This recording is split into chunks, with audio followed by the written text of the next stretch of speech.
नाजरीन, प्रोग्राम में आपको दोबारा खुश आमदीद कहते हैं। आज हमारे साथ सैयद गौस अली शाह साहब मौजूद हैं, उनसे बातें हो रही हैं। शाह साहब, मुल्क जिस तरफ जा रहा है आप भी उससे अच्छी तरह से वाकिफ हैं। हालात बहुत गंभीर होते जा रहे हैं, बहरानों का शिकार होते जा रहे हैं। आप बहुत सीनियर सियासतदान हैं, आप बताएं अपने सियासी तजुर्बे की बुनियाद पर कि मुल्क को इस भंवर से कैसे निकाला जाए।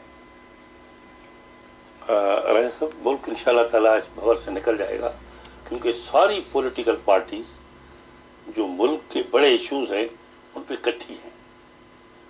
2 मरतबा APC हुकूमत ने बुलाई है और सारी पार्टीज ने हुकूमत को अश्योरेंस दी है कि इन सारे इश्यूज पे हम आपकी मदद करते हैं, क्योंकि हम बिलीव करते हैं कि जब तक ये सारी पॉलिटिकल पार्टीज इकट्ठी होके मुल्क को बचाने की कोशिश नहीं करेंगे तो मुश्किल हो जाएगा।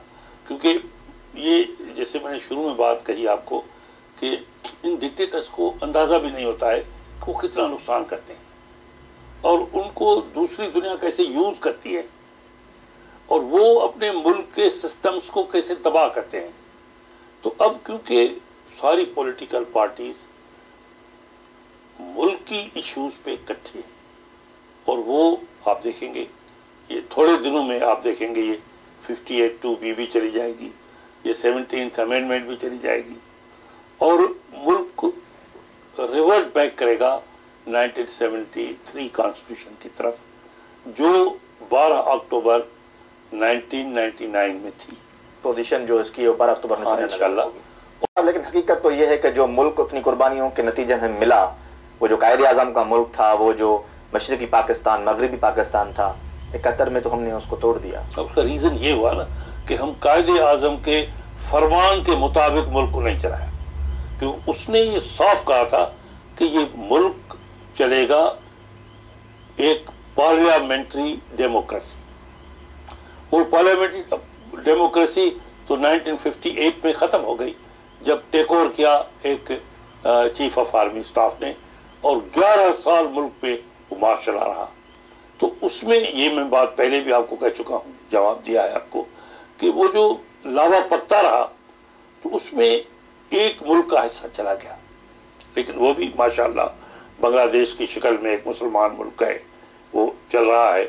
लेकिन अब ये जो बच्चा खुचा पाकिस्तान है उसमें ये रियलाइजेशन आ गई है कि इस सिस्टम को बचाना है, इस मुल्क को बचाने के लिए। शाह साहब, आप रियलाइजेशन की बात कर रहे हैं। बलूचिस्तान में आज भी अलहदगी पसंद कुव्वतें जन्म ले रही हैं, वहाँ लोगों को उठाया जाता है, एजेंसियाँ उठाती हैं, कत्ल कर देती हैं। वो इसलिए कि बलूचिस्तान में इंसाफ नहीं हो रहा है, अदल नहीं हो रहा है। वो जो बलूचों का हक है ना, जो उनका राइट है, वो उनको नहीं दिया जा रहा है। अब देखें ना, सुई गैस है, ये प्रोडक्ट है बलूचिस्तान की। अब देखें वहाँ कितनी परसेंटेज उसकी यूज हो रही है। उन लोगों को सुई गैस से क्या फायदा है? उन सुई गैस की जो रॉयल्टी है, जो कमाई है, जो उससे इनकम है, उसका कितना हिस्सा वहाँ खर्च होता है। और बलूच लीडर्स टीवी पे आते हैं, मैं उनको सुनता हूँ, वो कहते हैं कि भाई अभी आप देखेंगे ये फेडरल गवर्नमेंट है, आप जाके देखेंगे फेडरल गवर्नमेंट में बलूचिस्तान से कितने सेक्रेटरीज हैं। वो कहते हैं ये बात, कहते हैं ये जो इंडिपेंडेंट इदारे हैं, ये जो मुख्तलिफ फेडरल इदारे हैं, उनमें कितने इदारे हैं जिनको बलूचिस्तान का आदमी हेड कर रहा है। ऐसे कई वो मिसालें देते हैं। क्योंकि मैं मियां नवाज शरीफ बड़े फिक्रमंद हैं, उन्होंने एक कमेटी बनाई जो बलूचिस्तान गई और उस बलूचिस्तान से सर्वे करके उसने रिपोर्ट दी। उस रिपोर्ट को डिस्कस करने के लिए मियां नवाज शरीफ ने सीनियर मुस्लिम लीगर्स की एक मीटिंग कॉल की, जिसमें मुझे भी कॉल किया, मैं भी उसमें था। तो उसमें ऐसी ऐसी बातें बताई गई जिससे ये जाहिर होता था कि बलोच बड़ा दुखी है। वो कैसे नहीं दुखी हुआ?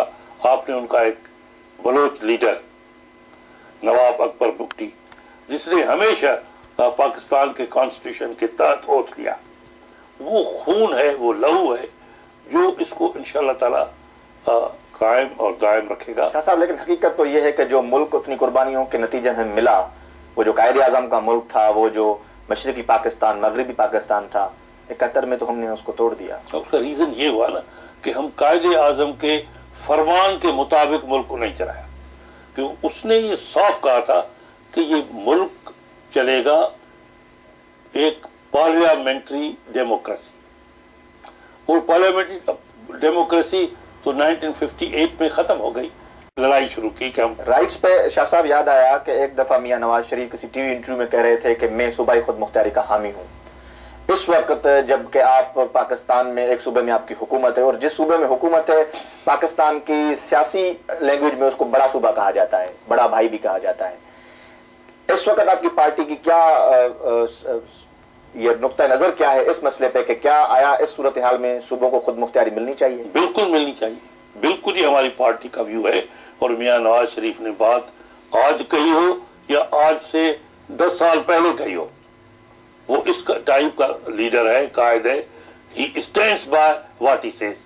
उसने वो कालाबाग डैम था, किसी टाइम पे उसने फैसला किया कि कालाबाग डैम बनना चाहिए, लेकिन जब उसके सामने हुकूक रखा, हकीकत रखी गई, उसको समझाया गया, हमने जब उनसे बात की तो ही इमीडिएटली वेंट टू सिंध, वहां जाके प्रेस कॉन्फ्रेंस की और वहां जाके ये बात कही कि कालाबाग डैम बनना चाहिए only with the consensus of all the provinces. या उन्होंने कहा कि मुल्क की कीमत पर कालाबाग डैम नहीं चाहिए। एग्जैक्टली, और आज तक वो उस बात पे खड़ा है।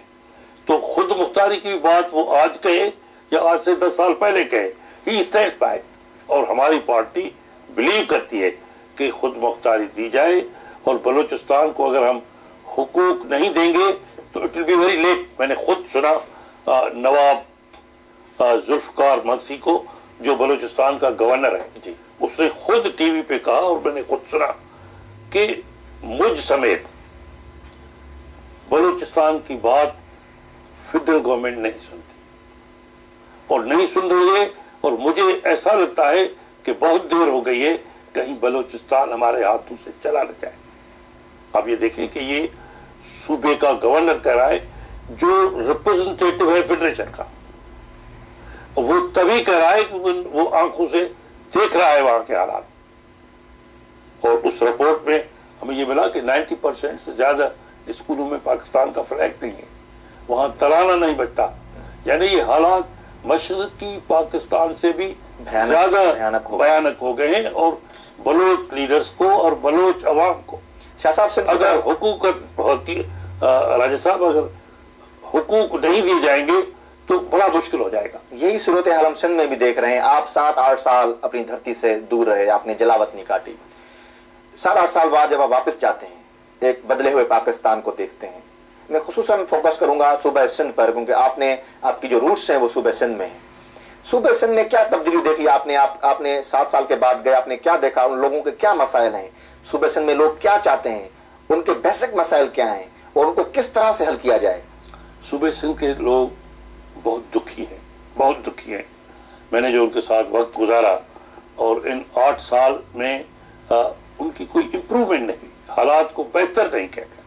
वो अब भी बड़ी पॉपुलेशन है सिंध की, जहां वो रोटी नहीं मिलती, भूखे रहते हैं, और वहां स्कूल नहीं है, वहां साफ पानी नहीं है, वहां सड़कें नहीं है। तो ये सारे मसाइल हैं सिंध के लोगों को, जिनको इन 8 साल में वो तवज्जो नहीं मिली जिसके वो हकदार थे। तो इंशाअल्लाह उनको उनके जब तक कोई भी हुकूमत हो, वो पाकिस्तान पीपल पार्टी की हो, वो पाकिस्तान मुस्लिम लीग नून की हो, जब तक सिंध के लोगों को अपने हुकूक नहीं देगी, सिंध के लोग मुतमईन नहीं रहेंगे। शाह साहब, कालाबाग डैम पर आपका वही मौक़िफ़ है जो सिंध की कॉन्फ्रेंस जमातों का है। उसके अलावा जो सूबा खुद मुख्तारी की बात की, उस पर भी आपका एक वाज़ेह मौक़िफ़, आपकी जमात का वाज़ेह मौक़िफ़ है। सिंध के इशूज़ पर आप हमेशा सिंध के अवाम की बात करते रहे हैं। जो सिंध के अवाम का मौक़िफ़ है वही मुस्लिम लीग नून का हमने मौक़िफ़ देखा है। फिर क्या सबब है कि पाकिस्तान मुस्लिम लीग नून को मुतवातिर जो 2 इलेक्शन हुई है माजी में, वोट नहीं मिले, कोई सीट नहीं जीत सके वहां से? मेन सबब जो होता है ना, it's always captain who counts. बगैर कैप्टन के आप कोई भी मैच नहीं जीत सकते।